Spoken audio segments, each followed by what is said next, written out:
Hello, मैं हूं doctor Faizi और आप देख रहे हैं channel royal classes. Channel royal classes के कोर्स कोड 01 में आपका एक बार फिर स्वागत है। कोर्स कोड 01 है, चैप्टर 01 है, some basic concept of chemistry है, वीडियो सीरीज थ्योरी 33 है। इस कोर्स में कोर्स कोड 01 में एक चैप्टर 1, चैप्टर 2, चैप्टर 3 में कई वीडियो सीरीज हैं। अगर आपको किसी चैप्टर को समझना हो तो वीडियो सीरीज थ्योरी 01, 02, 03 करते हुए पूरा देखें तो पूरे चैप्टर की समझ हो जाएगी। क्लियर है? उम्मीद है कि आप ऐसा करेंगे और आपको फायदा भी होगा। चलिए आज हम बात करते हैं वीडियो सीरीज थ्योरी 33 में क्या करना है। आज हम देखेंगे problem based on chemical equation. अपना आज का ये टॉपिक है problem based on chemical equation. Problem based on chemical equation. Problem based on chemical equation का लीजिए या रिएक्शन का लीजिए, केमिकल रिएक्शन। कंटिन्यूड क्यों?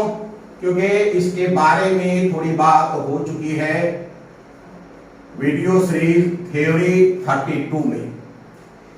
देखिए, जितने भी केमिकल रिएक्शंस होते हैं उससे रिलेटेड प्रॉब्लम को सॉल्व करने के लिए कई मेथड्स हैं, ठीक है? और कई मेथड्स हैं और अपनी अपनी जगह पर डिफरेंट मौके पर अलग अलग मेथड्स आपको इस्तेमाल करना पड़ता है। जैसे सबसे आसान और सबसे इंपॉर्टेंट मेथड में से है मोल एनालिसिस। एक है मोल एनालिसिस, क्लियर है? दूसरा है पीओएसी मेथड। पीओएसी मेथड मतलब principle of atomic conservation method. Mole analysis भी हम लोग पढ़ेंगे, पीओएसी मेथड भी पढ़ेंगे। तीसरा है इक्विवेलेंस मेथड, ये भी पढ़ेंगे और इसी चैप्टर में पढ़ेंगे। इसके लिए हमें इक्विवेलेंट वेट पहले पढ़ना होगा, फिर इक्विवेलेंस मेथड पढ़ेंगे। तीसरा है टाइट्रेशन मेथड। टाइट्रेशन मेथड हम तब इस्तेमाल करते हैं जब रिएक्शन में हम सॉल्यूशन इस्तेमाल करते हैं। एक सॉल्यूशन दूसरे सॉल्यूशन दोनों को मिलाते हैं और मिला करके रिएक्शन कराते हैं, तब उस वक्त टाइट्रेशन मेथड का इस्तेमाल होता है। टाइट्रेशन मेथड भी कई प्रकार के हैं। एसिड बेस टाइट्रेशन, ठीक है, रेडॉक्स टाइट्रेशन, आयोडोमेट्री, परमैग्नेटोमेट्री, डाइक्रोमेटोमेट्री।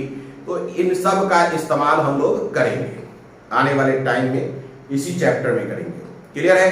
तो जब प्रॉब्लम आता है केमिकल रिएक्शन पर आधारित तो कई मेथड्स हैं, लेकिन सारे मेथड्स को एक साथ तो नहीं देख सकते, एक साथ तो देख नहीं सकते, तो हम वन बाय वन देखेंगे। इस वीडियो सीरीज में मोल एनालिसिस पर बात होगी।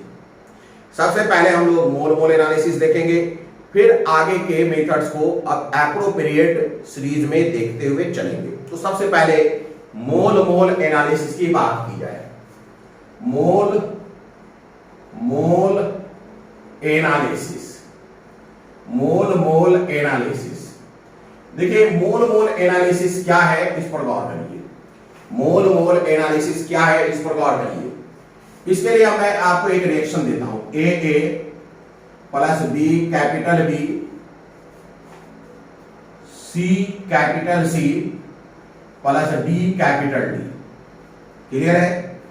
इसका मतलब ये एक रिएक्शन है जिसमें A हो स्टैचोमेट्रिक कोएफिशिएंट है, A, B, C और D स्टैचोमेट्रिक कोएफिशिएंट है। स्मॉल a कैपिटल A का स्टैचोमेट्रिक कोएफिशिएंट है, B कैपिटल B का स्टैचोमेट्रिक कोएफिशिएंट है, वैसे C भी स्टैचोमेट्रिक कोएफिशिएंट है और स्मॉल d भी स्टैचोमेट्रिक कोएफिशिएंट है। तो इस स्टैचोमेट्रिक कोएफिशिएंट की मदद से हम कहेंगे कि A mole of A B mole of B से रिएक्शन करके C मोल ऑफ C देता है, D मोल ऑफ D देता है। ध्यान दीजिएगा। तो कहा जाता है कि किसी भी केमिकल रिएक्शन में ये कॉन्सेप्ट है कि नंबर ऑफ मोल, ध्यान दीजिएगा, number of mole of either reactant और प्रोडक्ट। कोई भी रिएक्टेंट हो या कोई भी प्रोडक्ट हो, आइदर रिएक्टेंट और प्रोडक्ट, आइदर रिएक्टेंट और प्रोडक्ट, आइदर रिएक्टेंट और प्रोडक्ट। समझ में आ रही बात? Number of mole of either reactant और product upon stoichiometric coefficient upon stoichiometric coefficient upon stoichiometric coefficient. Clear है? Number of mole of either reactant और प्रोडक्ट अगर स्टैचोमेट्रिक कॉफिशिएंट के साथ डिवाइड हो जाए तो ये कांस्टेंट क्वांटिटी देगा, ये एक कांस्टेंट क्वांटिटी देगा। ये रेशियो एक कांस्टेंट क्वांटिटी है for a particular chemical reaction, for a particular balanced chemical equation. ये BCE होना चाहिए, BCE बैलेंस्ड केमिकल इक्वेशन के लिए। तो मोल मोल एनालिसिस हमारे लिए, जब भी मोल मोल एनालिसिस इस्तेमाल करेंगे तो there is need of balanced chemical equation, balanced chemical equation की जरूरत पड़ेगी। तो ये जो आपके सामने कॉन्सेप्ट आया है ये काफी इंपॉर्टेंट कॉन्सेप्ट है, ये हमेशा आप ध्यान देंगे, ये हमेशा याद रखेंगे। ये एक इंपॉर्टेंट कॉन्सेप्ट है, इसे हमेशा याद रखेंगे। Number of mole of either reactant और प्रोडक्ट, ठीक है, अपॉन स्टैचोमेट्रिक कोएफिशिएंट एक कांस्टेंट क्वांटिटी होगा। मतलब क्या है भाई? मतलब ये है दिस इंप्लाइज Na, n क्या है? Number of mole of A, number of mole of A का मोल दिया हुआ है upon A is equal to number of mole of B upon B is equal to number of mole of C upon C is equal to number of mole of D upon D। ये एक constant quantity होगा। तो इस concept से या इस relation से हम लोग बहुत सारे क्वेश्चन सॉल्व करेंगे। इस रिलेशन से अपने को बहुत सारे क्वेश्चन सॉल्व करना है, तो ये रिलेशन हमेशा याद रखें। चलिए इसे और बढ़िया से समझने के लिए लाइव एग्जांपल लिया जाए, इसे समझने के लिए क्वेश्चन बनाया जाए। क्वेश्चन बनाने से ये कॉन्सेप्ट और क्लियर हो जाएगा। मैं आपको एक क्वेश्चन देता हूं, मैं ये कहता हूं कि कैल्शियम कार्बोनेट है। क्या है? कैल्शियम कार्बोनेट है। कैल्शियम कार्बोनेट का 25 ग्राम लिया गया है। कैल्शियम कार्बोनेट का 25 ग्राम लिया गया है और उसे गर्म किया गया है। गर्म करने पर CO2 प्रोड्यूस होता है। कैल्शियम कार्बोनेट को जब हम गर्म करते हैं तो CaO मिलता है, CO2 मिलता है। तो कैल्शियम कार्बोनेट 25 ग्राम लिया गया, उसे गर्म किया गया, ऑब्वियसली CO2 मिलेगा, कार्बन डाइऑक्साइड मिलेगा। आपसे क्वेश्चन ये है कि कितना मोल CO2 मिलेगा और कितना वॉल्यूम CO2 का होगा STP पर। चलिए मैं इस क्वेश्चन को लिख भी देता हूं। क्वेश्चन है कैलकुलेट, या लिखिएगा when 25 gram CaCO3, when 25 gram CaCO3 is heated, then A number, calculate mole of CO2 produced, calculate mole of CO2 produced। B number है calculate volume of CO2 at STP, STP मतलब standard temperature and pressure. ये दो question दिए गए। देखिए आमतौर पे इस क्वेश्चन में कैल्शियम कार्बोनेट का रिएक्शन नहीं दिया जाएगा, ये माना जाएगा कि आपको कैल्शियम कार्बोनेट के रिएक्शंस आते हैं, यानी कैल्शियम कार्बोनेट को हीट करने के बाद कैल्शियम ऑक्साइड बनता है और CO2 बनता है, ये माना जाएगा। क्योंकि जब ये एग्जाम दे रहे होंगे और खासकर कॉम्पिटिटिव एग्जाम दे रहे होंगे तो उस वक्त आप 12th के स्टूडेंट होंगे या 12th का एग्जाम दे चुके होंगे या 12th का एग्जाम पास कर चुके होंगे। तो इस तरीके से ऐसे स्टूडेंट्स को जो 12th का एग्जाम दे चुका हो और वो भी पास करने के लिए दे चुका हो तो उसे ये आना चाहिए। चलिए हम यहाँ आपको रिएक्शन बता दें, सॉल्यूशन भी कर दें। CaCO3 को अगर हीट किया जाता है तो हीट करने पर ये CaO प्लस CO2 देता है। ये कैल्शियम कार्बोनेट है, ये कैल्शियम ऑक्साइड है, ये CO2 है। CO2 गैस है, ये उड़ के निकलता है, उड़ता भी है अगर बनेगा तो। चलिए अब क्वेश्चन कहता है कि भाई इसका 25 ग्राम लिया गया है। तो 25 ग्राम लेने का मतलब इसका नंबर ऑफ मोल कितना हुआ, 25/100। हमें मालूम है कि नंबर ऑफ मोल कैसे निकाला जाता है, NaCO3 बराबर नंबर ऑफ मोल निकाला जाता है mass of sample in gram upon molar mass. CaCO3 का मोलर मास 100 है। अगर आप इसे सॉल्व करेंगे तो ये अपने को मिलेगा 1/4, ये अपने को मिलेगा 1/4। क्लियर हो गई बात। अब हमें मालूम है मोल मोल एनालिसिस मेथड में क्या मालूम है कि NaCO3 अपॉन स्टैचोमेट्रिक कोएफिशिएंट, अगर यहां कुछ नहीं यानी कि 1 है, बराबर NaCO2 अपॉन 1, यहां कुछ नहीं यानी कि 1 है। तो इसका मतलब हो गया number of mole of CaCO3 is equal to number of mole of CO2, जो कि 1/4 हो जाएगा। तो पहला क्वेश्चन तो बन गया, ये पहला क्वेश्चन था, ये बन गया। पहला था मोल ऑफ CO2 प्रोड्यूस्ड, तो मोल ऑफ CO2 1/4 होगा, वो मोल ऑफ CO2 1/4 होगा। दूसरे क्वेश्चन में कहता है, जिसको हम बी नंबर कहेंगे, कि वॉल्यूम क्या होगा CO2 का। तो हमें मालूम है, हमने अवोगाड्रो हाइपोथेसिस के बाद ऐसे बहुत सारे क्वेश्चंस बनाए हैं। वॉल्यूम ऑफ CO2 या volume of gas is equal to होता है number of mole into 22.4 at STP। तो यहां भी वही करेंगे, volume of CO2 is equal to CO2 at STP लिख दे, at STP is equal to हो जाएगा 1/4 यानी कि मोल इनटू 22.4। इसे सॉल्व करिए तो आप इसे कैंसिल करिए, 5.6 आएगा, यानी कि 5.6 लीटर होगा। ये बी नंबर का आंसर हो गया, ये बी नंबर का आंसर हो गया। बात समझ में आ रही है कि नहीं। तो इस तरीके से आप देखिएगा कि मोल मोल एनालिसिस की मदद से आप चाहें तो बहुत सारे क्वेश्चंस बना सकते हैं। मोल मोल एनालिसिस की मदद से बहुत सारे क्वेश्चंस आप चाहें तो बना सकते हैं। कल क्लियर है। चलिए एक और क्वेश्चन देते हैं। क्वेश्चन ही बनाना है आज के इस वीडियो सीरीज में, मेन तो क्वेश्चन ही है। देखिए मैं क्वेश्चन ही बना रहा हूं। एक और क्वेश्चन देखें। अब मान लेते हैं कि 1000 ग्राम कॉपर सल्फेट .5:2 है, कॉपर सल्फेट .5:2, 1000 ग्राम। क्लियर है।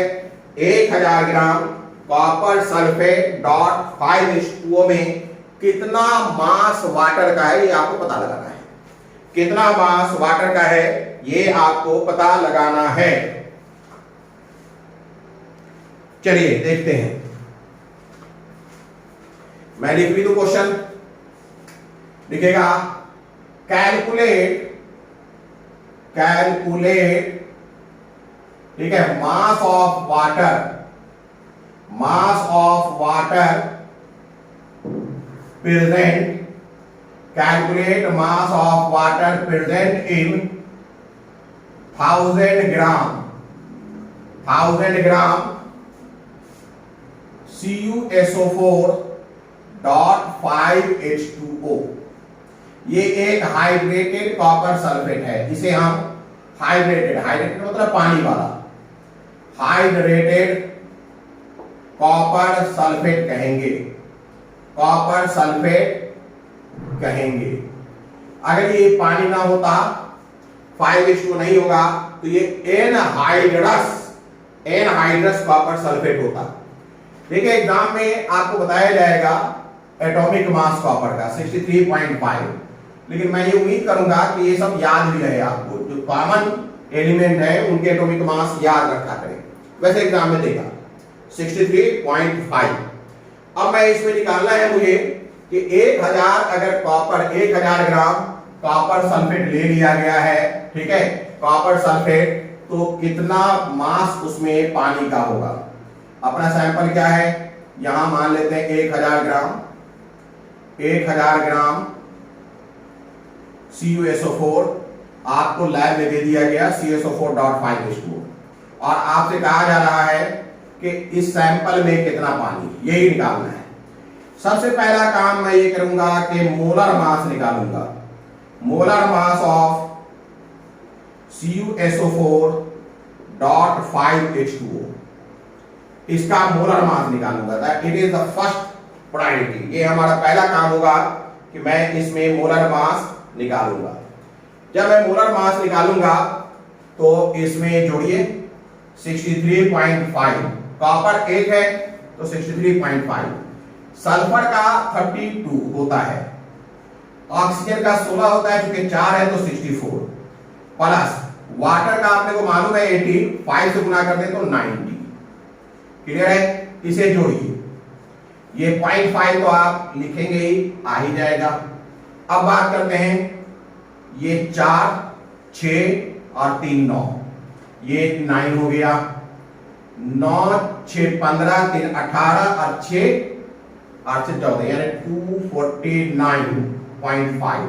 इसे हम चाहें तो ऑलमोस्ट 250 कर लेते हैं। 250 करने के पीछे सिर्फ एक इरादा है कि 1000 ग्राम मुझे दिखाई पड़ रहा है, उससे कैंसिल कराना आसान होगा। और मुझे यहाँ पर केमिस्ट्री सिखाना है, इसलिए मैंने थोड़ा सा मैथमेटिक्स में 0.5 की बेईमानी कर दी है। आप इसे ओरिजिनल कैलकुलेशन में पूरा लिखेंगे। क्लियर है? चलिए अब आगे बात करते हैं। अब हम number of mole of CuSO4.5H2O निकालते हैं। क्या है अपने को? 1000 ग्राम है। कैसे निकालते हैं? Mass of sample upon molar mass. Molar mass तो हमने 250 ले ही लिया है, तो 25 चौके 100 होता है, यानी कि 4 मोल। 250 को 4 से गुना करिए, 1000 आ जाएगा, है ना? तो ये 4 मोल मिला है। 4 मोल क्या मिला है? ये अपने को 4 मोल है। Number of mole of CuSO4.5H2O कितना है? 4 है। अब हमें मालूम है कि सिंस 1 मोल CuSO4.5H2O contain 5H2O contain, since 1 mole CuSO4.5H2O contain 5 मोल वाटर। ये कैसे पता चल गया भाई? ये फार्मूला बता रहा है, ये फार्मूला बता रहा है कि 1 मोल CuSO4.5H2O में 5 मोल वाटर है। तो सीधी सी बात है, अगर 4 मोल ले लिया जाएगा तो कितना हो जाएगा? 4 × 5 बराबर 20 मोल वाटर। 20 मोल वाटर अपने को मिलेगा। तो मिल गया, मुझे पानी का मोल मिल गया, लेकिन अपने से पूछा है मास ऑफ वाटर। अपने से पूछा है मास ऑफ वाटर, तो कोई दिक्कत नहीं। जब हमने मोल निकाल लिया है तो मास भी निकाल लेंगे। मास कैसे निकालेंगे? जो मोल निकला है उसको मोलर मास से गुना कर देंगे। ये तो बहुत एक आसान फार्मूला है और काफी फेमस फार्मूला है। शुरू में इसे हमने पढ़ भी रखा है। तो क्या हो जाएगा? मास ऑफ, अगर बात की जाएगी mass of water MH2O, mass of water is equal to number of mole 20 है। अब मोलर मास 18 है वाटर का, तो कितना हो जाएगा? 360 ग्राम। 360 ग्राम, यानी 1000 ग्राम जो CuSO4.5H2O है उसमें 360 ग्राम तो क्या है? ये 360 ग्राम इनफैक्ट वाटर है। 360 ग्राम क्या है? वाटर है। तो ये आपको समझ में आ गई बात। तो इस तरीके से हम कई प्रॉब्लम सॉल्व करेंगे मोल मेथड से या मोल की मदद से। क्लियर है? अभी और क्वेश्चन देखेंगे। इस चैप्टर में ये जो पार्ट है, इस पार्ट को पढ़ने से ज्यादा इसमें न्यूमेरिकल बनाना है। मैं काफी न्यूमेरिकल बना दूंगा। और आपको ये मालूम होगा, अगर आप डिस्क्रिप्शन बॉक्स देखेंगे तो ये भी आपको मालूम होगा कि हर चैप्टर का थ्योरी सीरीज तो है ही, प्रॉब्लम सीरीज भी है। तो प्रॉब्लम सीरीज में तो मैक्सिमम क्वेश्चंस जो आपके मार्केट में उपलब्ध जितने क्वेश्चन है सबके सॉल्यूशन मिल जाएंगे। ये तो आपको दिखाई पड़ रहा है ना कि ये थ्योरी है, टीएच मतलब थ्योरी। तो प्रॉब्लम के लिए डिस्क्रिप्शन बॉक्स देखिएगा, सबकी कोडिंग मिल जाएगी। प्रॉब्लम के भी वीडियो सीरीज बनेंगे। तो वीडियो सीरीज जो प्रॉब्लम का है वहां तो सारे प्रॉब्लम होंगे ही होंगे, और थ्योरी में भी मैक्सिमम प्रॉब्लम मैं करवा दे रहा हूं। चलिए अब एक क्वेश्चन में देखता हूं। एक अननोन गैस है, समझिएगा इस चीज को। एक अननोन गैस है उसका मैं 1 लीटर ले लेता हूं एसटीपी पर, वैसे ही O2 का भी 1 लीटर ले लेता हूं एसटीपी पर। तो 2 गैस हो गए, एक unknown gas 1 litre, oxygen 1 litre, दोनों एसटीपी पर लिया गया है। क्लियर हो गई बात।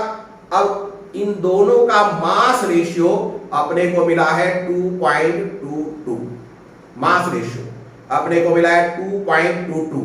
तो आपको बताना है molar mass of unknown gas, molar mass of unknown gas. चलिए इस बात को अब हम लोग लिख लेते हैं, लिखिएगा क्वेश्चन के रूप में, मास रेशियो ऑफ,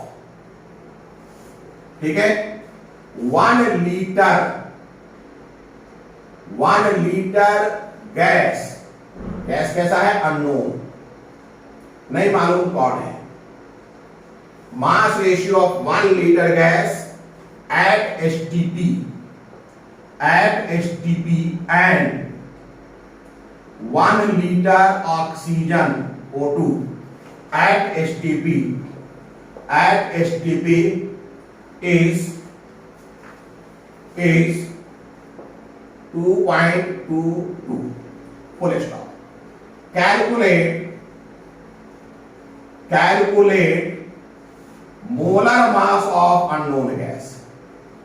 मोलर मास या मॉलिक्यूलर मास, मोलर मास है तो ग्राम में भी बात होगी, अब ग्राम खींच लीजिए तो molecular rate. Calculate molar mass of gas यानी अननोन गैस, गैस मतलब अननोन गैस। क्लियर हो गई बात, ये आपको कैलकुलेट करना है। अब देखिए मैं इसे कैसे कैलकुलेट करता हूं। पहले लिखते हैं for gas, for gas, gas में वॉल्यूम कितना मिला हुआ है, 1 लीटर, कितना है, 1 लीटर। बात समझ में आ रहा है कि नहीं। अगर हम एसटीपी पर बात करते हैं तो 1 लीटर को 22.4 से डिवाइड कर दें, volume of gas upon 22.4 litre, ये मिल जाएगा number of mole of gas, N G, number of mole of gas. Number of mole of gas हम निकाल सकते हैं mass of gas upon molar mass of gas, ठीक है। तो देखिएगा, ध्यान दीजिएगा, ये भी नंबर ऑफ मोल है और ये भी नंबर ऑफ मोल है, तो ये दोनों को बराबर होना चाहिए और बराबर है। क्लियर है। फॉर गैस, ये वॉल्यूम ऑफ गैस है लीटर में। अगर किसी भी गैस का वॉल्यूम लीटर में दिया रहे, कोई भी गैस हो, एक्स वाई जेड कोई भी गैस हो, अगर वॉल्यूम उसका लीटर में दिया हुआ है, आपको कुछ नहीं करना है, 22.4 से डिवाइड कर दीजिए। अगर लीटर में दिया है और एसटीपी पर दिया है 22.4 से डिवाइड कर दीजिए, तो क्या मिल जाएगा, नंबर ऑफ मोल। तो ये तो नंबर ऑफ मोल है ही। अच्छा, हमें मालूम है कि नंबर ऑफ मोल निकालने के लिए मास of gas upon molar gas होता है, ये भी हमने रेशियो ले लिया, तो हमें मिल गया mass of gas upon molar gas is equal to 1 upon 22.4। Clear हो गई बात, कहीं कोई दिक्कत। चलिए अब आगे बात करते हैं। फॉर O2, ये था गैस के लिए, फॉर O2 भी बात कर सकते हैं। फॉर O2 में भी यही हाल है, एक 1 लीटर है, इसे भी 22.4 से डिवाइड कर दे तो ये number of mole of O2 मिलेगा, number of mole of O2, और ये भी मास of O2 upon molar mass of O2 के बराबर होगा। क्लियर है।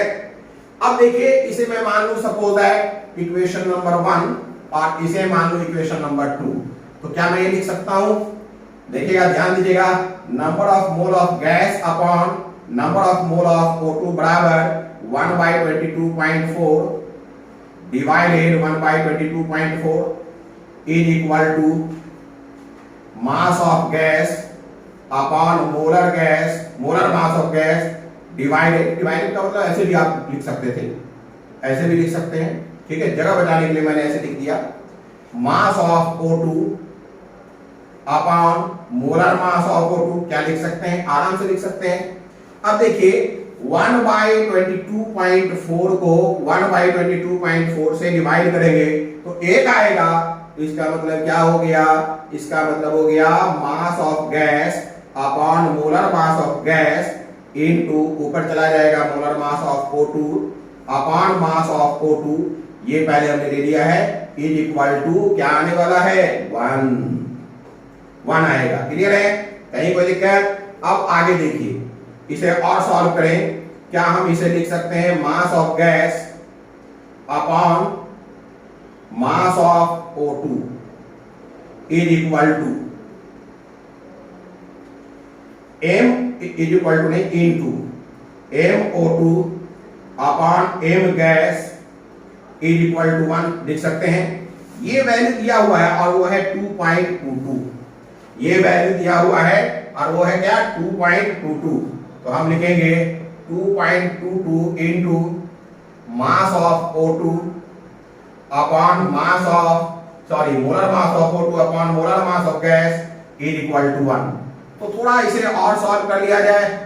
क्या हो जाएगा, मोलर मास ऑफ गैस इसे उठा करके यहां ले जाइए, is equal to 2.22 into molar mass of O2 तो हमें मालूम है 32, तो यही मिल जाएगा मोलर मास ऑफ गैस। अब इसे थोड़ा गुना कर लें, अगर गुना करेंगे तो कोई ना कोई वैल्यू अपने को मिलेगा। चलिए करते हैं, 2.22 को 32 से गुना कर दिया जाए, कितना आ जाएगा 4 फिर 4 फिर 4 6 6 और 6 4 6 4 10 1 1 4 5 5 6 11 1 1 6 7 2 के बाद रखेंगे 71.01 ये आपका मोलर मास है, ग्राम में आ जाएगा। मोलर मास है तो ग्राम में आ जाएगा। तो इतना अपने को मोलर मास मिल गया, यही आपसे पूछा था। इतना अपने को मोलर मास मिल गया, यही आपसे पूछा गया है। क्लियर हो गई बात, कहीं कोई दिक्कत? चलिए अब हम आगे एक और क्वेश्चन देखते हैं। ये कॉपी कर लीजिए, एक और क्वेश्चन देखते हैं। याद रखिए, जब मैं क्वेश्चन दूं तो वीडियो को पॉज करके आप पहले बनाने की कोशिश करिए, फिर इसे देखिए, प्ले करिए, फिर प्ले करिए और फिर देखिए कैसे बनाएंगे। देखिए मैं एक नया क्वेश्चन दे रहा हूं। एक है नॉर्मल वाटर और एक है हेवी वाटर। तो क्वेश्चन ये है कि हेवी वाटर नॉर्मल वाटर से कितना परसेंट भारी है, कितना परसेंट भारी है या कितना परसेंट हल्का है। क्लियर है? तो आप लिखें the molar mass of normal water is, question लिखा दे रहे हैं, the molar mass of normal water is, मिटा दूं पहले, the molar mass of normal water is, question है the molar mass of normal water, the molar mass of normal water is dash, अभी less है या ग्रेटर देन है, जो भी है, dash as compare to heavy water, dash as compare to heavy water, as compare to heavy water. इसमें चलिए option भी दे दूं। एक ऑप्शन है 5% ग्रेटर, एक ऑप्शन है 5% लेसर, एक ऑप्शन है 10% ग्रेटर और एक ऑप्शन है 10% लेसर, 10% लेसर। ये अपने पास ऑप्शन है। क्लियर है? चलिए हम इसे सॉल्यूशन करते हैं, इसे बनाते हैं। भाई क्या है, हेवी वाटर और नॉर्मल वाटर। नॉर्मल वाटर का मतलब है, ध्यान दीजिएगा, नॉर्मल वाटर का मतलब है H2O। Normal water means H2O। Clear है? जबकि हेवी वाटर का मतलब है, हेवी वाटर का मतलब है D2O। हेवी वाटर मतलब है D2O, D2O। इनका मोलर मास होगा, इनका मोलर मास होगा 2 × 1 + 16 मतलब 18 ग्राम। और हेवी वाटर में मोलर मास होगा, मोलर मास होगा 2 × 2 + 16 यानी कि 4 + 16 20 ग्राम। देखिए डी जो है D2O हेवी वाटर कहलाता है। डी क्या है? हाइड्रोजन का एक आइसोटोप है। हाइड्रोजन का एटॉमिक मास होता है 1, ठीक है, हाइड्रोजन एटम का होता है एटॉमिक मास 1, ठीक है, लेकिन ड्यूटेरियम का एटॉमिक मास होता है 2। हाइड्रोजन के 3 आइसोटोप्स हैं, हाइड्रोजन, ड्यूटेरियम और tritium. Hydrogen, deuterium and tritium, इनके 3 आइसोटोप्स हैं। कौन कौन आइसोटोप्स हैं? Hydrogen, deuterium and tritium. चाहे तो आप लिख सकते हैं यहां पर इनके आइसोटोप्स जो है, isotopes of hydrogen. Isotopes of hydrogen कौन है? पहला है हाइड्रोजन, पहला नॉर्मली हाइड्रोजन कहलाता है, इसे लोग प्रोटियम भी बोलते हैं, प्रोटियम भी आप बोल सकते हैं, क्लियर है। इसमें H बराबर 1 होता है। दूसरा है ड्यूटेरियम, ड्यूटेरियम, ड्यूटेरियम इसका सिंबल D है, ठीक है, ड्यूटेरियम यानी कि D, इसका सिंबल D है और इसे इसमें H बराबर यानी D बराबर 2 बोलते हैं। ध्यान दीजिएगा, हाइड्रोजन को कैसे इंडिकेट करते हैं? हाइड्रोजन को इंडिकेट करते हैं, या प्रोटियम की बात कर लें, हाइड्रोजन या प्रोटियम की बात कर लें, इसे इंडिकेट करते हैं 1 1। 1 का मतलब है एटॉमिक नंबर और इस 1 का मतलब है एटॉमिक मास, क्लियर है। ड्यूटेरियम को कैसे इंडिकेट करते हैं? ड्यूटेरियम को इंडिकेट करते हैं H1 2, चूंकि आइसोटोप है H से भी इंडिकेट करते हैं, लेकिन तब हमें 1 और 2 ही लिखना होगा। 1 इसका एटॉमिक नंबर है, 2 एटॉमिक मास है, क्लियर है। और इसका ये एटॉमिक नंबर बताया ही जा रहा है, ये एटॉमिक सॉरी एटॉमिक मास, ये एटॉमिक मास। तीसरा है ट्राइटियम, ये रेडियो एक्टिव होता है। ट्राइटियम, ट्राइटियम इसे हम T से इंडिकेट करते हैं, ट्राइटियम इसे हम H1 और 3 से भी इंडिकेट करते हैं। इसका एटॉमिक मास 3 होता है, इसका एटॉमिक मास 3 होता है, तो ये जानिए। और इसी क्लास 11 के कोर्स में एक चैप्टर है हाइड्रोजन, वहां इस आइसोटोप को हम लोग पढ़ेंगे, क्लियर है। तो चलिए, हमें बता रहा था कि नॉर्मल वाटर का H2O होता है फार्मूला और हेवी वाटर का D2O होता है फार्मूला, क्लियर है। फार्मूला से मोलर मास निकाला गया 18 ग्राम और 20 ग्राम। देखने से ही लग गया कि D2O भारी है, यानी हेवी वाटर भारी है और ये नॉर्मल वाटर हल्का है। इसका मतलब है the molar mass of normal water is lesser as compare to heavy water. अब कितना परसेंट है वो निकालना बाकी है, तो ये वाला तो गलत हो ही गया, ये नहीं होगा ग्रेटर वाला और ये नहीं होगा। अब अपने पास बचा 2 ऑप्शन, 5% एंड 10%। चलिए निकालते हैं। पहले हम देखें कितना कम है, यानी लेस कितना है। तो 20 है तो इसका 80 नहीं, यानी 2 है।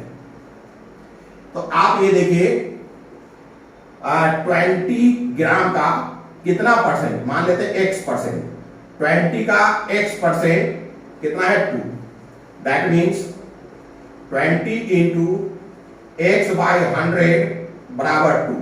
दिस इंप्लाइज X बराबर 2 इंटू 100 बाई 2, 20 बाई 20, 20 25 100, यानी 10%। तो 10% क्या है? लेसर है।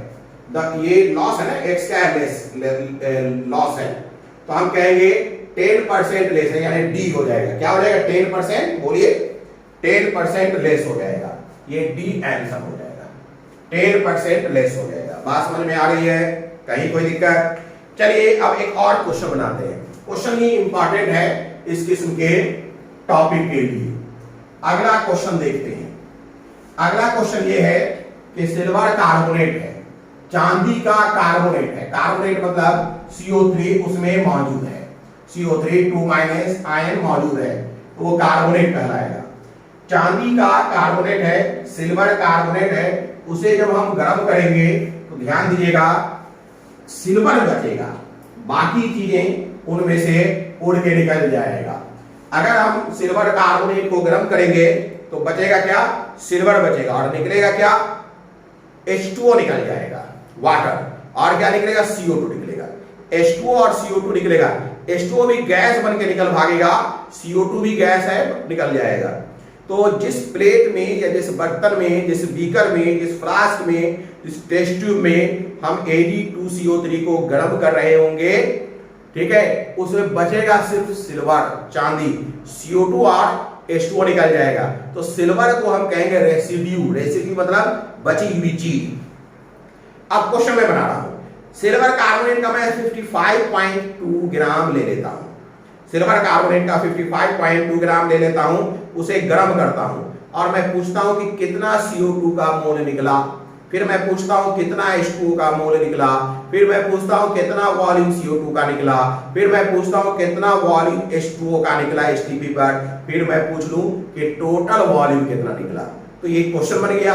अब मैं इस क्वेश्चन को लिख भी देता हूं, लिख दूं। क्या है क्वेश्चन? क्वेश्चन है 55.2 ग्राम Ag2CO3 is heated।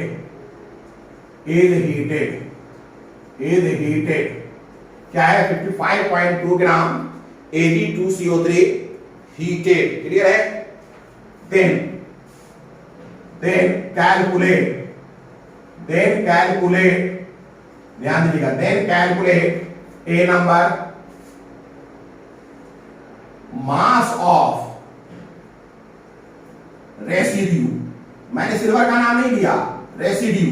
अब ये केमिस्ट्री के ज्ञान से प्राप्त होगा कि Ag2CO3 को गर्म करने पर Ag मिलता है। ये केमिस्ट्री पढ़ने के कारण ये आपको जानना है, तो इसलिए वो Ag का ही कैलकुलेशन है। मास ऑफ रेसिड्यू B, ठीक है, B पूछा जा रहा है। मोल ऑफ CO2, ठीक है, C पूछा जा रहा है। मोल ऑफ H2O, वेपर यानी गैसेस स्टेट में।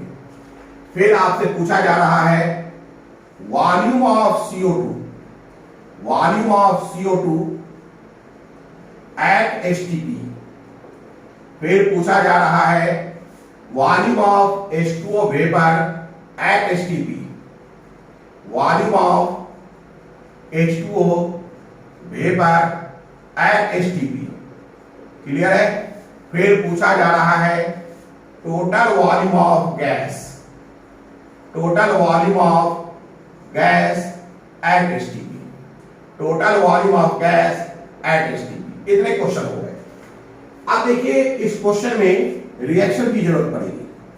मैंने एक रिएक्शन कर दिया Ag2CO3, इसे मैंने हीट किया है Ag2CO3। जब भी Ag2CO3 को आप हीट करेंगे आपको मिल जाएगा सिल्वर प्लस मिल जाएगा CO2 प्लस मिल जाएगा हाफ H2O। देखिए ये बैलेंस है। कैसे? दो सिल्वर, कार्बन एक, ऑक्सीजन कितना है अपने को? 3। ऑक्सीजन चेक करिए, ये ऑक्सीजन यहां 2 है, और यहां कितना हो गया?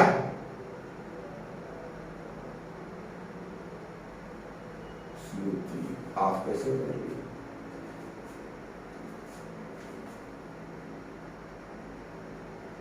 वाटर कैसे हो जाएगा? सॉरी, O2 निकलेगा ना, मोल्स ऑफ H2 नहीं, O2 निकलेगा। इसे सुधारिएगा, मोल्स ऑफ O2, यहां भी वॉल्यूम ऑफ O2। वाटर कहां से आएगा? वाटर तो हो ही नहीं सकता ना, इसमें हाइड्रोजन है ही नहीं। मोल्स ऑफ O2, ठीक है, वॉल्यूम ऑफ O2 और टोटल वॉल्यूम ऑफ गैस, ठीक है। अब हो जाएगा हाफ O2 गैस। ध्यान दीजिए, फिर एक बार मैं बता दूं, Ag2CO3 को जब हम हीट करेंगे सिल्वर मिलेगा, CO2 मिलेगा और O2 मिलेगा। मैंने गलती से वाटर कह दिया था, वाटर का पॉसिबिलिटी नहीं, सवाल ही नहीं है। जब यहाँ पर कोई हाइड्रोजन एटम है ही नहीं तो हाइड्रोजन कहां से आएगा? इससे कोई मतलब ही नहीं है। चलिए, वो गलती हो गई।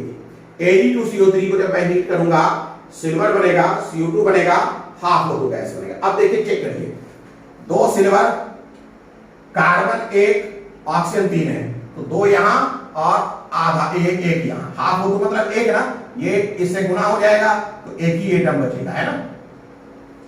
तो आपको 3 ऑक्सीजन बैलेंस है। लेकिन इस बैलेंस में प्रॉब्लम है। क्या प्रॉब्लम है? कि फ्रैक्शनल नंबर है कोएफिशिएंट।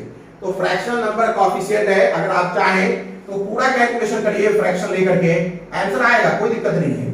लेकिन अगर आपको फ्रैक्शनल नंबर नहीं चाहिए तो आप इसे होल नंबर करिए, और होल नंबर करने के लिए इसे 2 से गुना करना होगा। जब इसे 2 से करेंगे तो सबको करना होगा, तो कर दीजिए 282 CO3 arrow 4Ag plus 2CO2 plus O2, ये अपने को मिल जाएगा। क्लियर है? तो चाहे आप इस रिएक्शन की मदद से कैलकुलेशन करें या इस रिएक्शन की मदद से कैलकुलेशन करें, कोई फर्क नहीं आएगा। इसकी मदद से करेंगे तो इनके स्टोइचोमेट्रिक कोएफिशिएंट लेंगे, इसकी मदद से करेंगे तो इनके स्टोइचोमेट्रिक कोएफिशिएंट लेंगे। चलिए मैं इसकी मदद से करता हूं। पहला आपने को क्या करना है, मास ऑफ रेसिड्यू। तो रेसिड्यू समझिए, ये एक सॉलिड है, ये भी एक सॉलिड है, ये गैस है और ये गैस है। तो गैस की आदत है उड़ने का, तो उड़ के निकल जाएगा ना, तो बचेगा यही। तो यही रेसिड्यू है, यही रेसिड्यू है। क्लियर है? और अपने को इंफॉर्मेशन मिला है कि Ag2CO3 55.2 ग्राम है ये। तो सबसे पहला काम हम करेंगे, number of mole of Ag2CO3 निकालेंगे। Number of mole of Ag2CO3 निकालेंगे, कितना मिल जाएगा? 55.2 को मोलर मास से डिवाइड करेंगे। अब मोलर मास कैसे कैलकुलेट करेंगे? सिल्वर का 108 होता है, चूंकि 2 बार है तो 2 से गुना करेंगे, प्लस कार्बन का 12 होता है, ऑक्सीजन का 16 है, चूंकि 3 है तो 48। ये अपना मोलर मास हो गया। सिल्वर का एटॉमिक मास दिया जाएगा, क्वेश्चन में दे दिया जाएगा एग्जाम में। ठीक है, अब इसे जरा सॉल्व करिए। क्या मिला? 55.2 अपॉन ये 216 हो जाएगा, 2160 प्लस 12 प्लस 48, मतलब 55.2 अपॉन, जोड़िए तो 8 2 10 6 16, हाथ जा 1 1 4 5 5 1 6 6 1 7 और 276। इसे 5 टाइम्स लीजिए तो 1/5, ये 5 टाइम में कैंसिल हो जाएगा। तो 1/5 अपने को मिला mole of Ag2CO3। Mole of Ag2CO3 1/5 मिला। तो सबसे पहले हमने मोल कैलकुलेट कर लिया। सबसे पहला काम हमने क्या कर लिया? मोल कैलकुलेट कर लिया। तो मोल ऑफ Ag2CO3 अपने को 1/5 मिला। क्लियर है ना? अब देखिए, जब मोल मिल गया तो मोल की मदद से, जब मोल मिल गया तो मोल की मदद से अब हम रेसिड्यू का मोल निकालेंगे। ये याद रखिएगा, number of mole of Ag2CO3 1/5 मिला है। Number of mole of Ag2CO3 1/5 मिला है। हमें क्या मालूम है? हमें मालूम है number of mole of Ag2CO3 upon coefficient. Coefficient कितना है? 2 बराबर number of mole of Ag upon coefficient. Coefficient कितना है? 4। ये बराबर होगा, और इसका वैल्यू तो अपने को मिल चुका है, और इसका वैल्यू निकालना है। तो अब तो कुछ मुश्किल ही नहीं रहा। क्या हो जाएगा? 1/5 upon 2 is equal to NAG upon 4। जरा और सॉल्व करिए, ये 1/5 इंटू 1/2 हो जाएगा, और ये इधर चला आएगा, इसको गुना कर दें तो इंटू 4 बराबर NAG हो जाएगा। बराबर क्या हो जाएगा? NAG। जा सॉल्व करिए, क्या मिल जाना है? 2 से 2 कैंसिल हो जाएगा, मतलब NAG बराबर क्या मिला अपने को? 2/5 मोल। इतना मोल मिल गया, 2/5 मोल। हमसे पूछा है मास ऑफ रेसिड्यू, निकला अभी है मोल। क्लियर है ना? तो इस तरीके से बहुत आसानी के साथ मोल एनालिसिस से हम किसी भी रिएक्शन में किसी भी रिएक्टेंट या प्रोडक्ट का वैल्यू निकाल सकते हैं, नंबर ऑफ मोल निकाल सकते हैं। ये मिल गया हमें। तो देखिए, इसे थोड़ा और फास्ट करते हैं। ये मेथड है, सही है, कोई दिक्कत नहीं। थोड़ा इसे और भी फास्ट करते हैं। फास्ट ट्रिक भी कर सकते हैं इसे। फास्ट ट्रिक, जब हम एग्जाम दे रहे हो और न्यूमेरिकल ऑब्जेक्टिव एग्जाम दे रहे हो तो वहां समय बचाना भी हमारी जिम्मेदारी है। एक तो क्वेश्चन जो दिया जाता है ऑब्जेक्टिव एग्जाम में उसमें कैंसिल होने वाले ही न्यूमेरिकल डाटा दिया जाता है, लेकिन उसके बावजूद हम कैसे समय बचा सकते हैं वो भी देखिए। हमें निकालना था नंबर ऑफ मोल ऑफ एजी, मान ले निकालना हो, क्या करेंगे, बहुत ही शांतिपूर्वक सुकून से नंबर ऑफ मोल ऑफ एजी लिखेंगे। अब मैं ये पता लगाता हूं कि इसका निकालने के लिए किसका सहारा लिया जा रहा है, इसका सहारा लिया जा रहा है। तो इन दोनों के रिलेशन पर गौर करिए, इन दोनों के रिलेशन पर, इन दोनों के रिलेशन में 2 और 4, इन दोनों के कोएफिशिएंट पर गौर करेंगे, 2 और 4 है कि नहीं। मुझे निकालना है नंबर ऑफ मोल ऑफ एजी, तो इसका कोएफिशिएंट ऊपर लिखेंगे और जो रिलेटिव है यानी कि Ag2CO3 इसका नीचे लिखेंगे। क्लियर है। अब इसके कितने मोल की मदद से निकालना है, ये है 1/5, तो उससे हम इसे करेंगे गुना 1/5। अब देखिए वैल्यू क्या आ गया, 2/5। तो अगर हम इस मेथड से बात करें तो निश्चित रूप से इतना वर्कआउट करने की जरूरत नहीं है, तो हम थोड़ा फास्ट हो जाएंगे। जब इसकी प्रैक्टिस हो जाएगी तो आपको ये नहीं थोड़ी लिखना है, ये मन में ही कैलकुलेट हो जाएगा और मन में ही आंसर आ जाएगा। क्लियर है। तो ये 2/5 हो जाएगा, तो हम इस तरीके से भी निकाल सकते हैं। बहरहाल हमने नंबर ऑफ मोल ऑफ एजी निकाल लिया है। अब बारी है mass of AG. Mass of एजी का मतलब है नंबर ऑफ मोल ऑफ एजी को उसके मोलर मास से गुना कर दें, और वो है 108, मतलब 216/5। 5 से इसे जरा डिवाइड करिए, 5 चौके 20 बचा 1 16, 5 तिया 15, 1 पॉइंट 10 हो गया, 43.2 ग्राम मिलेगा चांदी सिल्वर। क्लियर है। 43.2 ग्राम अपने को सिल्वर मिल जाएगा। तो ये हमारा क्वेश्चन ए कंप्लीट हो गया। अब क्वेश्चन बी की बारी है। अब क्वेश्चन बी की बारी है। क्वेश्चन बी निकालना है। क्वेश्चन बी में है मोल of CO2, mole of CO2। तो अब हम फास्ट ट्रिक का इस्तेमाल करते हुए काम करेंगे। हमें क्या निकालना है, मोल ऑफ CO2। तो हम लिखेंगे NCO2, पहले ही लिख लिया, बराबर किससे निकालना है, इस बार इसको इससे रिलेट करना है ना, इसको इससे रिलेट करना है। तो इसको जब इससे रिलेट करेंगे तो दोनों में रिलेशन 2 का है। चूंकि इसका निकालना है तो ऊपर 2 लिखेंगे, नीचे 2 लिखेंगे, और 1/5 से निकालना है। तो ये और ये कैंसिल, यानी 1/5 मोल ही अपने को मिलेगा CO2। अब क्या कहता है, मोल ऑफ O2 निकालना है। ये बी नंबर सॉल्व हो गया, कितना तेजी से हो गया, B number solve, fast method. अब हमें सी नंबर सॉल्व करना है। सी नंबर में क्या है, मोल ऑफ O2 निकालना है। तो NO2 लिखेंगे, बराबर। क्लियर है।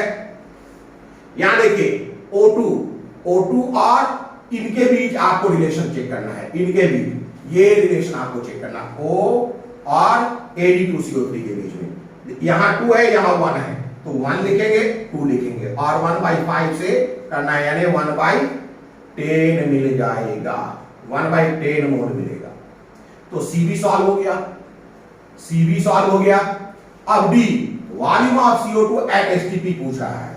तो सीधी सी बात है, मुझे मोल मिल चुका है 1/5, तो volume of CO2 at STP मिलना मुश्किल नहीं है। 1/5 इंटू 22.4 लीटर निकाल लीजिएगा, कैलकुलेशन कर लीजिएगा।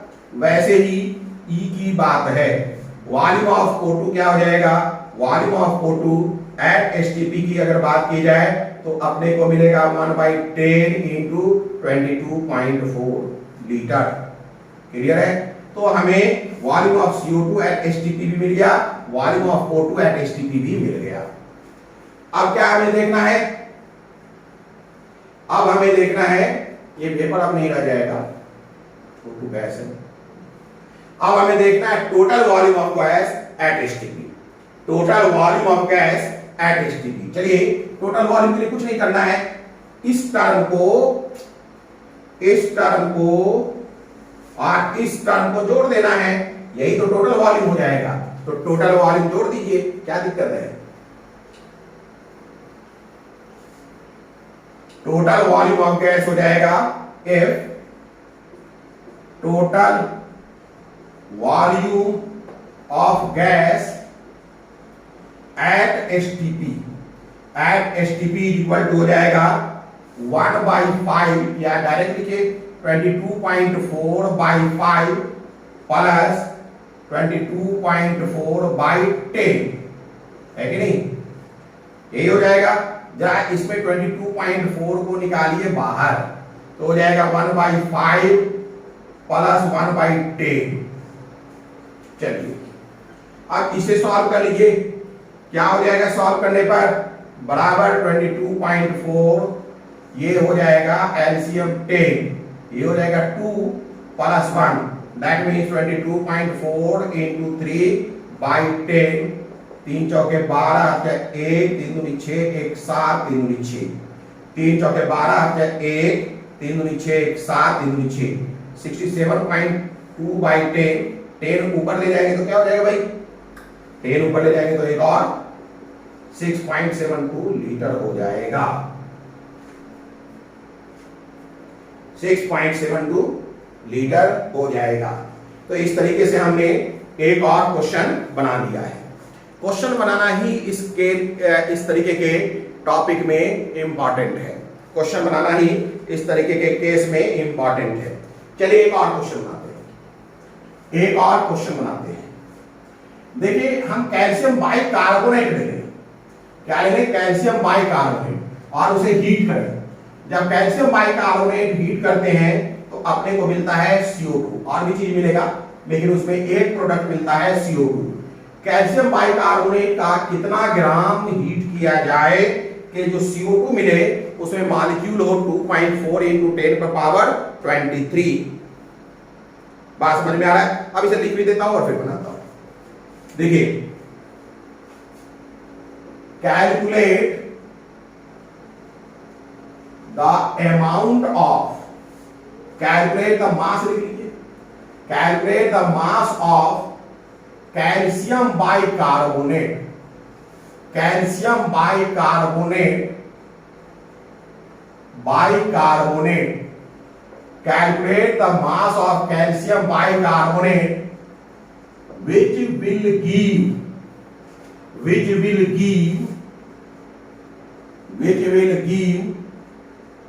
2.4 into 10⁻23 molecules of CO2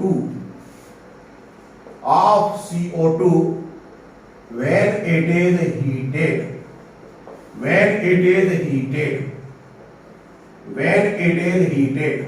तो पहली चीज तो हमें ये ध्यान देना चाहिए कि हमें ये मालूम होना चाहिए, पहली चीज तो हमें ये मालूम होना चाहिए कि कैल्शियम बाइकार्बोनेट होता क्या है और उसे जब हम गर्म करते हैं तो प्रोडक्ट मिलता क्या है। क्लियर है। जैसे मैं रिएक्शन की बात कर ही लूं, कैल्शियम बाइकार्बोनेट का मतलब है CaHCO3 और इसे जब हम हीट करेंगे तो अपने को मिलेगा calcium carbonate, calcium carbonate plus H2O plus CO2 अपने को मिलेगा। जब हम कैल्शियम बाइकार्बोनेट को हीट करेंगे तो मिलेगा कैल्शियम कार्बोनेट H2O और CO2, H2O और CO2। क्लियर हो गई बात। चलिए अब इसमें हम वर्कआउट करते हैं।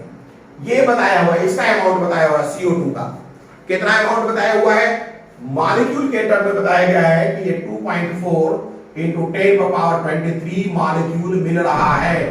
तो अगर इतना मॉलिक्यूल मिल रहा है तो इसका मास बताइए क्या मास होगा। देखिए मैं इसे कैसे सॉल्व करता हूं। पहला काम मैं ये करूंगा कि NCO2 निकालूंगा, यानी number of mole of CO2। Number of mole of CO2 के लिए मैं फार्मूला इस्तेमाल करूंगा गिवन नंबर क्या है 2.4 into 10⁻23 upon Avogadro number 6 into 10⁻23। हालांकि एवोगाड्रो नंबर है 6.022 इंटू 10⁻23, लेकिन 0.022 बहुत कम है, उसे मैंने इग्नोर कर दिया है इस केस में। सिर्फ और सिर्फ कैलकुलेशन को आसान बनाने के लिए ये 10 पर पावर 23 और 10 पर पावर 23 मैंने कैंसिल किया तो अपने को मिल गया 0.4 मोल। 6 और 2.4 को कैंसिल करिए 0.4। क्लियर है? अब हम फास्ट ट्रैक मेथड से निकाल लेंगे। पहले इसका मोल निकालिए। कैसे निकलेगा? NCaHCO3 बराबर, रिलेशन चेक करिए, इनके बीच में रिलेशन क्या है? यहां भी 1, यहां भी 1 है ना? तो हमें क्या करना है? ये निकालना है इसका। तो पहले इसका कॉफिशिएंट 1 लिखेंगे, फिर CO2 का कॉफिशिएंट 1 लिखेंगे और CO2 का मोल लिखेंगे 0.4। तो 0.4 आ गया। तो ये number of mole of bicarbonate मिल गया। अब number of mole of bicarbonate है तो इससे मास ऑफ बाइकार्बोनेट तो निकाल ही लेंगे। मास ऑफ बाइकार्बोनेट क्या हो जाएगा? MCaHCO3 बराबर 0.4 इंटू मोलर मास। अब मोलर मास कैसे निकलेगा भाई? तो 0.4 इंटू, देखिए कैसे निकलेगा, कैल्शियम का 40 प्लस हाइड्रोजन का 1, कार्बन का 12, 3 ऑक्सीजन का 48 इंटू 2, चुके 2 से गुना करना पड़ेगा। ये हो गया। क्लियर है? अब और सॉल्व करिए। 0.4 इंटू 40 प्लस, इसे जोड़ लें, 8 2 10 1 11, 1 हाथ 1 4 5 1 6, 61 इंटू 2 बराबर 0.4 इंटू 40 प्लस 2 1 2 2 6 12, ये हो गया बराबर 0.4 इंटू, तो इसमें 122 में 40 जोड़ दीजिए, 162 हो जाएगा। 162 को 0.4 से गुना कर दें, ये होगा ना। 162 को क्या करेंगे हम? 0.4 से गुना कर देंगे। करिए, 4 दूनी 8, 4 छक्के 24, आता 2 4 इकाई 4 2 6, 64.8 ग्राम। इतना ग्राम कैल्शियम बाइकार्बोनेट को अगर आप हीट करिएगा तो 2.4 इंटू 10 पर पावर 23 मॉलिक्यूल CO2 का मिल जाएगा। क्लियर हो गई बात? समझ में आ रहा है? चलिए और क्वेश्चन देखते हैं। और क्वेश्चन, नेक्स्ट क्वेश्चन भी देखा जाए। नेक्स्ट क्वेश्चन क्या है भाई? नेक्स्ट क्वेश्चन मान लेते हैं, ध्यान दीजिएगा। नेक्स्ट क्वेश्चन ये है कि अगर हम एक हाइपोथेटिकल रिएक्शन लेते हैं और A B C D के टर्म में लेते हैं, मान लेते हैं 2 मोल A को मैंने गर्म किया, 3 मोल B और 5 मोल C बन गया। क्लियर है? तो 7 मोल C बनाने के लिए कितना मोल A की जरूरत है? क्वेश्चन ऐसे है, 2 मोल A लिया हमने, क्लियर है? 2 मोल A लिया, 3 मोल B और 5 मोल C बन गया। आप 3 की जगह पर 4 कर ले, कुछ भी कर ले, 5 मोल C बन गया। आपको बताना है 7 मोल कार्बन बनाने के लिए कितना मोल A की जरूरत है। लिखिएगा, calculate number of mole of A, calculate number of mole of A required to generate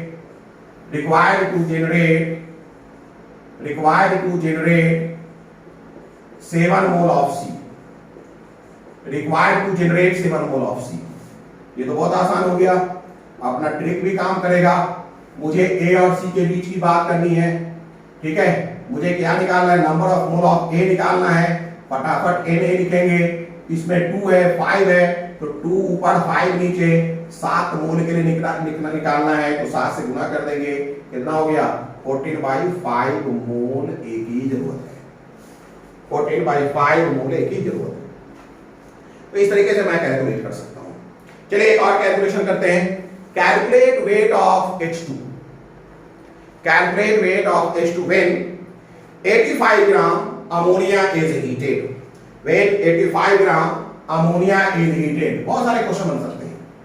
लिखिएगा, calculate weight of hydrogen gas when 85 gram ammonia is heated। Question है, calculate weight of hydrogen gas when hydrogen gas, when 85 gram ammonia is heated, 85 gram ammonia is heated. तो आपको जानना पड़ेगा कि जब ammonia को हम गर्म करते हैं तो 3 मोल हाइड्रोजन बनता है और 1 मोल N2 बनता है। ये रिएक्शन है, ये रिएक्शन आपको जानना होगा। डबल एरो का अपना महत्व है जो हम लोग 11th क्लास में ही केमिकल इक्विलिब्रियम में पढ़ेंगे। ये एक रिवर्सिबल रिएक्शन है, अमोनिया इसमें बदलता है और ये दोनों आपस में जुड़के फिर ये बन जाता है।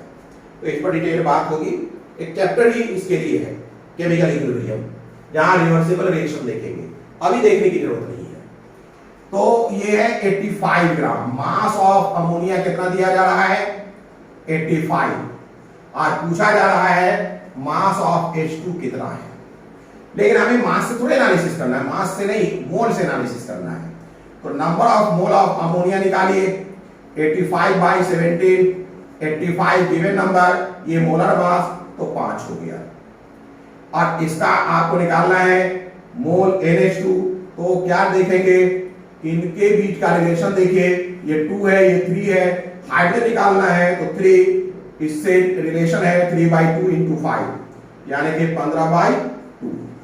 अब मास ऑफ H2 निकालना है, तो मास ऑफ H2 के लिए क्या करेंगे, नंबर ऑफ मोल यानी 15/2 × 2, यानी कि 15 ग्राम। ये मोलर मास है 15 ग्राम, तो ये 15 ग्राम आपको मिल गया। क्लियर है कि नहीं? तो इस तरीके से आसानी के साथ हम क्वेश्चन कर सकते हैं। एक और क्वेश्चन देखिए, अमोनियम डाइक्रोमेट है। क्या है? Ammonium dichromate. इसे जब हम गर्म करेंगे, क्लियर है, तो हमें रेसिड्यू मिलेगा 3.045 ग्राम। रेसिड्यू क्या मिल रहा है अपने को? 3.045 ग्राम रेसिड्यू मिल रहा है। आपको बताना है, ठीक है, कि अमोनियम डाइक्रोमेट कितनी जरूरत पड़ेगी, कितने अमोनियम डाइक्रोमेट की जरूरत है। देखिए question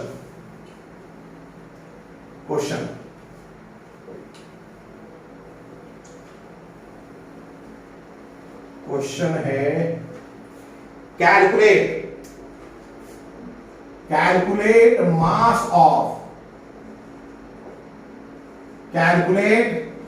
mass of ammonium dichromate, mass of ammonium dichromate,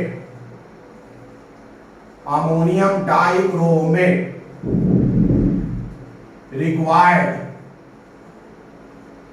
ठीक है, calculate mass of ammonium dichromate required to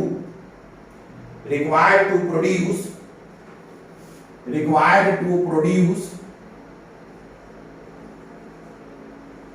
3.045 gram, 3.045 gram residue when it is heated,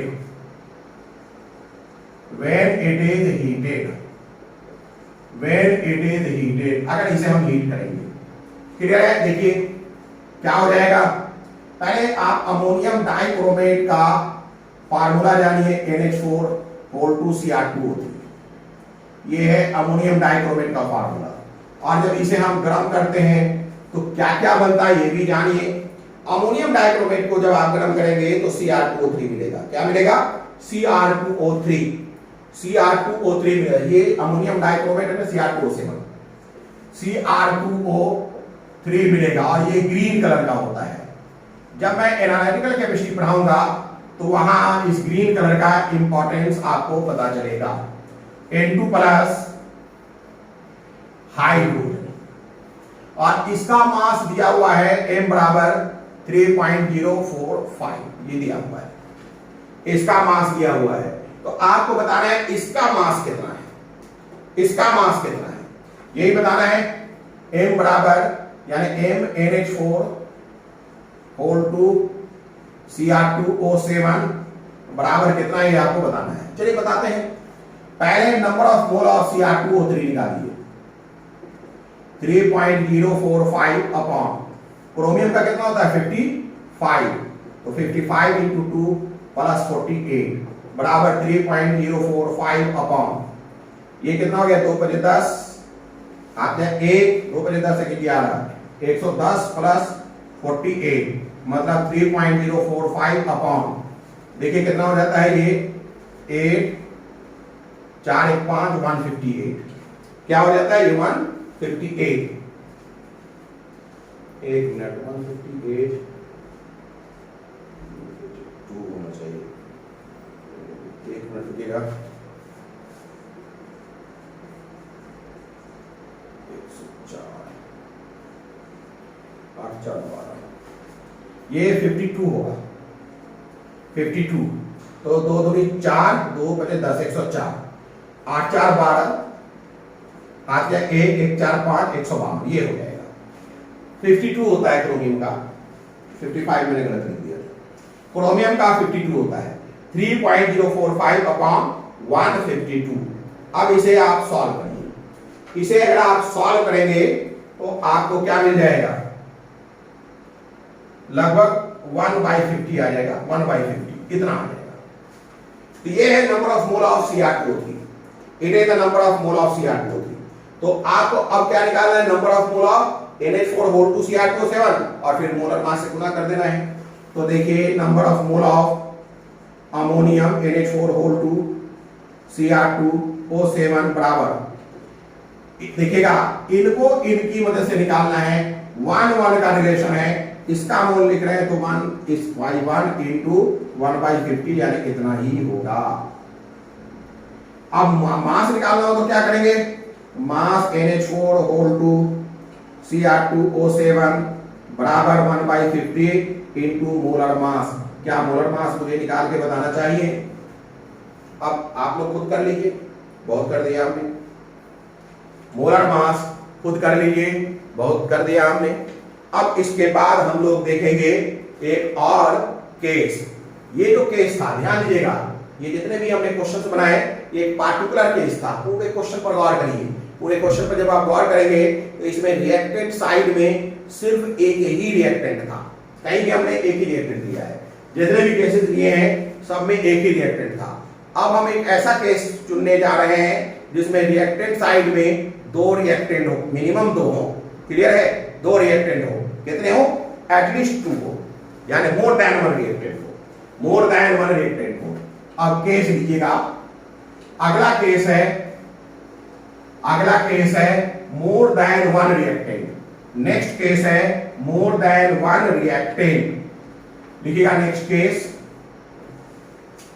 case है more than 1 reactant, more than 1 reactant, more than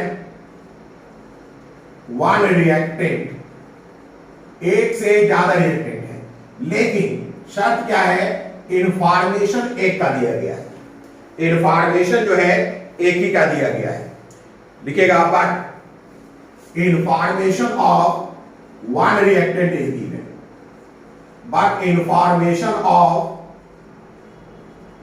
1 reactant is given, but information of 1 reactant is given।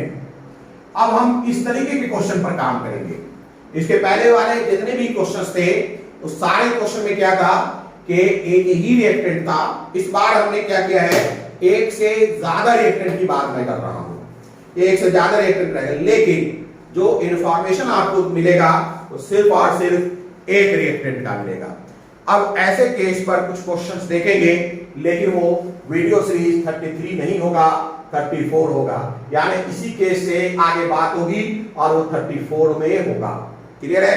अगर आपको ये class समझ में आ रहा है, पसंद हो रहा है और लगता है कि ये आपके बेनिफिट के लिए है, तो आप इसे जरूर लाइक करें, शेयर करें, सब्सक्राइब करें और जितना संभव हो सके मैक्सिमम लोगों तक इसे पहुंचा दें, क्लियर है। Good day.